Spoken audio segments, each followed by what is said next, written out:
Alright, in my last video I said that AKMD is equal in size to the gnomon NOP.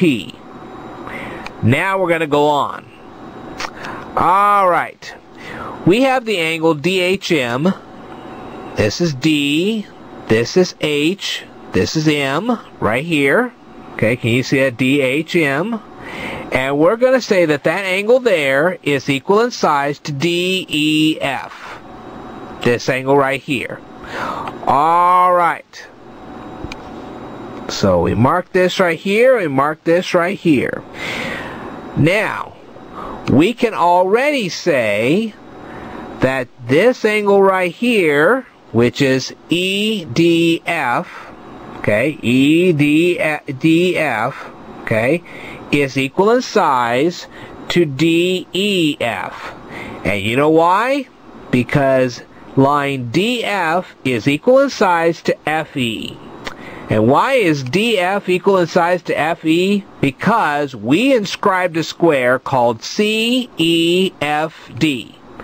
And every one of those four sides are equal in size. Alright.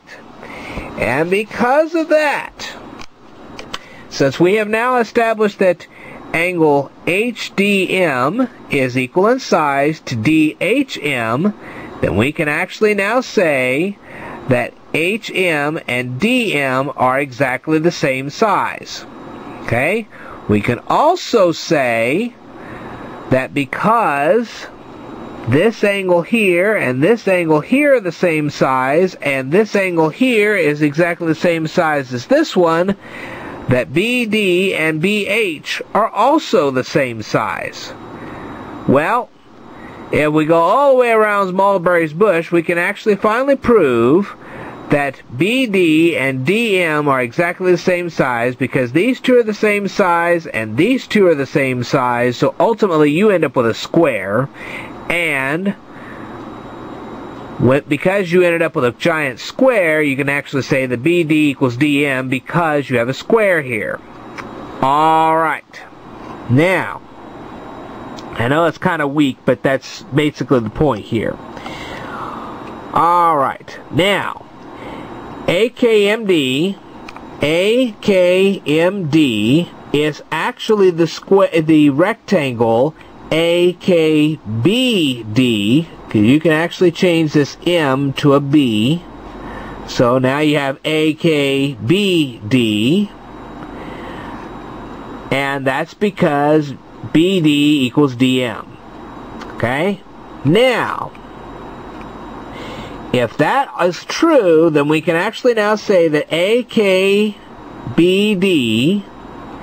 is equal in size to the gnomon NOP. Alright. Now we could go through a whole bunch of rigmarole. We're not going to. We have another square here. It's called LEGH. This is a square. Because this is a square and these are two rectangles that are equal in size, then this becomes a square because of Euclid Book 2 proposition number 4. And we already know that LH equals BC in size, because this is a parallelogram and therefore these two lines are equal. Alright, so LEGH becomes the square C, and then we have over here with the H we have B. So it actually, LEGH actually becomes a square of CBEG. Okay? Now, if we were to add the square CEBG, okay, to both AKBD, remember AKBD up here? And we would also add CBEG to the gnomon NOP,